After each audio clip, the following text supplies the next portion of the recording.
Halo semuanya, pada kesempatan kali ini kita akan pelajari mata pelajaran biologi kelas 12 bab 3 materi genetika. Kita akan pelajari kromosom, penggolongan dan tipenya, ada gen dan alel, DNA dan RNA, kode genetik dan sintesis protein. Kromosom. Kromosom berasal dari kata kroma, yaitu warna, dan soma yang berarti badan. Kromosom, badan yang mudah menyerap warna. Kromosom dapat dilihat ketika sel aktif membelah kondensasi DNA. Sedangkan pada kromosom eukariot tersusun atas DNA dan protein, histon dan non-histon. Yang dapat kita lihat pada gambar 3.10 yaitu struktur kromosom pada manusia. Kromosom mempunyai sentromer dan lengan. Sentromer memiliki kinetokor, yaitu tempat peletakan benang gelondong selama pembelahan inti. Lengan, badan utama dari kromosom. Dalam lengan inilah tersimpan struktur kompleks dari kromosom, yaitu kondensasi dan terkemasnya kromatin. Lengan kromosom mengandung, yaitu pertama satelit merupakan bagian bulat di ujung kromosom. Kedua, telomer, yaitu ujung-ujung kromosom yang menghalang-halangi bergabungnya kromosom yang satu dengan lainnya. Penggolongan kromosom berdasarkan letak sentromer. Ada metasentrik, yaitu sentromer terletak di tengah dan membagi lengan kromosom menjadi sama panjang. Dapat kita lihat pada gambar D. Metasentrik. Selanjutnya ada submetasentrik, yaitu sentromer tidak di tengah dan lengan kromosom dibagi tidak sama panjang. Yang dapat kita lihat pada gambar C, submetasentrik.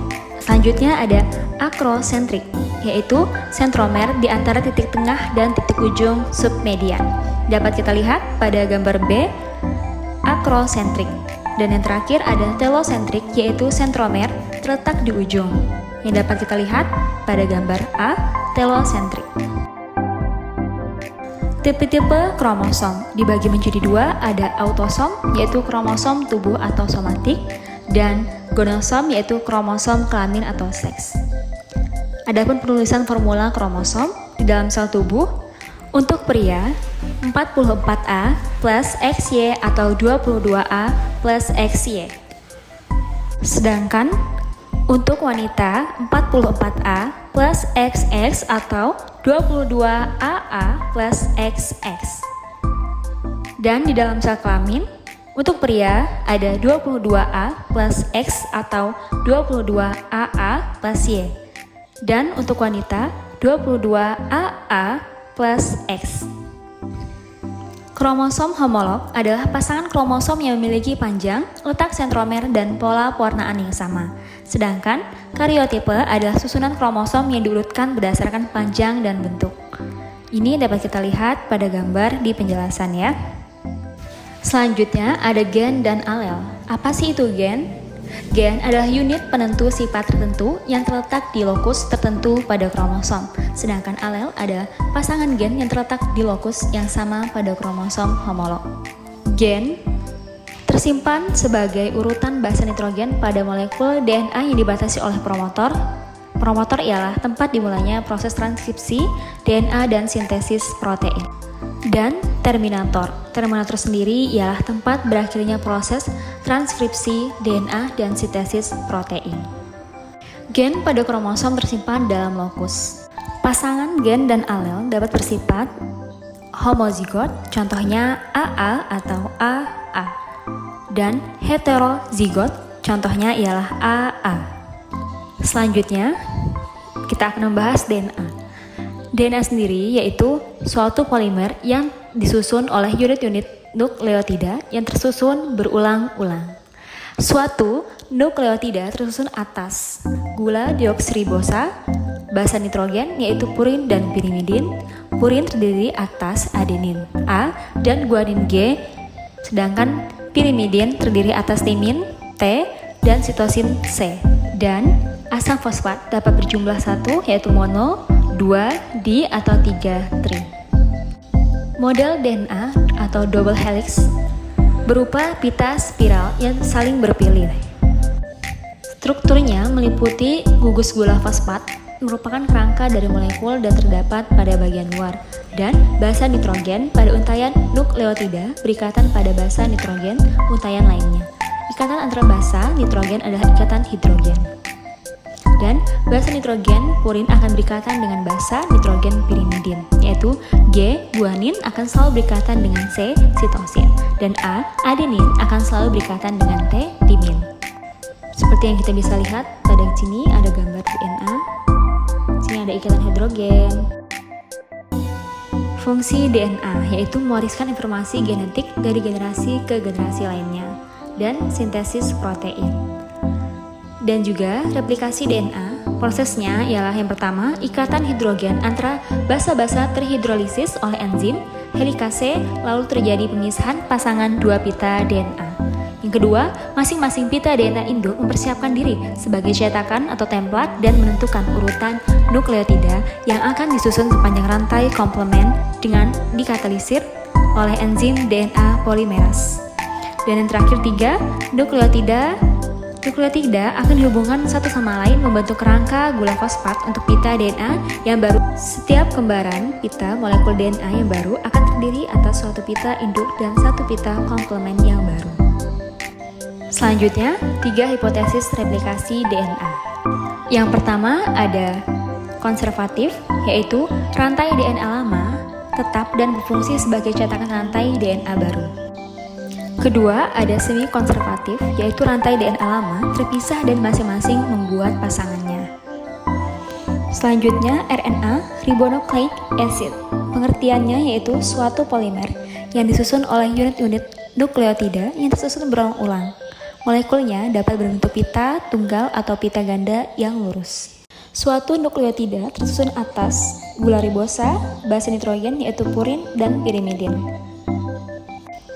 Dan asam fosfat dapat berjumlah 1, 2, atau 3. Ada 2 macam RNA.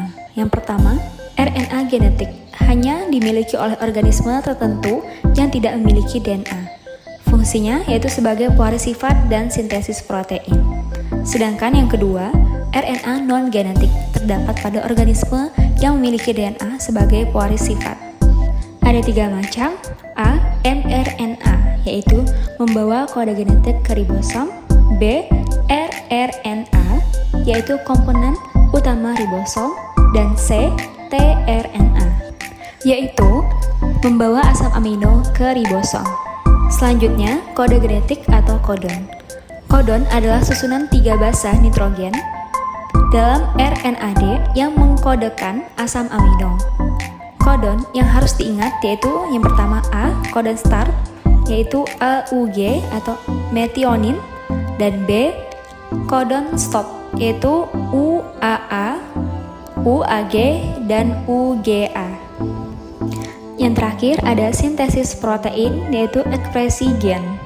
Pengertiannya ialah proses penerjemahan informasi gen yang berisi enzim atau protein yang diinginkan menjadi enzim atau protein tersebut. Tahapannya dari transfer informasi genetik dari DNA ke RNA, yaitu transkripsi, dan penerjemahan informasi genetik yang terdapat pada mRNA ke dalam polipeptida atau translasi. Untuk gambarnya dapat kita lihat pada gambar 3.12, yaitu proses sintesis protein di dalam sel eukariotik. Tahap mekanisme transkripsi, yaitu enzim polimerase melekat pada molekul DNA sehingga sebagian untai ganda DNA membuka. Akibatnya, basa nitrogen pada salah satu pita menjadi bebas, kemudian segera terbentuk RNA hasil cetakannya. Dan enzim polimerase terus membantu memadukan RNA dari salah satu pita DNA. Proses ini terjadi dalam nukleus. Akhirnya, hasil transkripsi dari cetakan DNA yang telah selesai dikeluarkan dari nukleus menuju sitoplasma. Dapat kita lihat pada gambar 3.13, yaitu proses transkripsi pada saat sintesis protein. Dan translasi. Translasi adalah tahap penerjemahan kode oleh tRNA berupa urutan asam amino yang dikehendaki. Tahap translasi dapat dibagi menjadi 3 tahap utama, yaitu inisiasi, elongasi, dan terminasi. Berikut merupakan tahap mekanisme translasi. Yang pertama, inisiasi. Ribosom mulai membaca mRNA pada start codon AUG yang hanya dikenali oleh tRNA inisiator.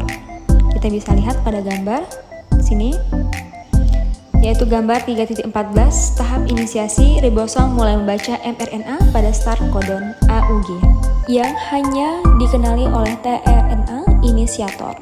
Kedua, elogansi. Selama tahap ini, kompleks terdiri dari asam amino yang dihubungkan dengan tRNA berurutan mengikat kodon yang sesuai dalam mRNA dengan membentuk pasangan basa komplementer dengan antikodon tRNA. Ribosom bergerak dari kodon ke kodon sepanjang mRNA, asam amino ditambahkan satu persatu diterjemahkan ke dalam urutan polipeptida. Yang terakhir, 3. Terminasi. Proses penerjemahan berlanjut sampai ribosom mencapai stop codon. Hal ini mengakhiri terjemahan dan melepaskan polipeptida lengkap dari ribosom. Sekian dari kami, terima kasih. Semoga bermanfaat. Apabila terdapat kesalahan kata, mohon maaf.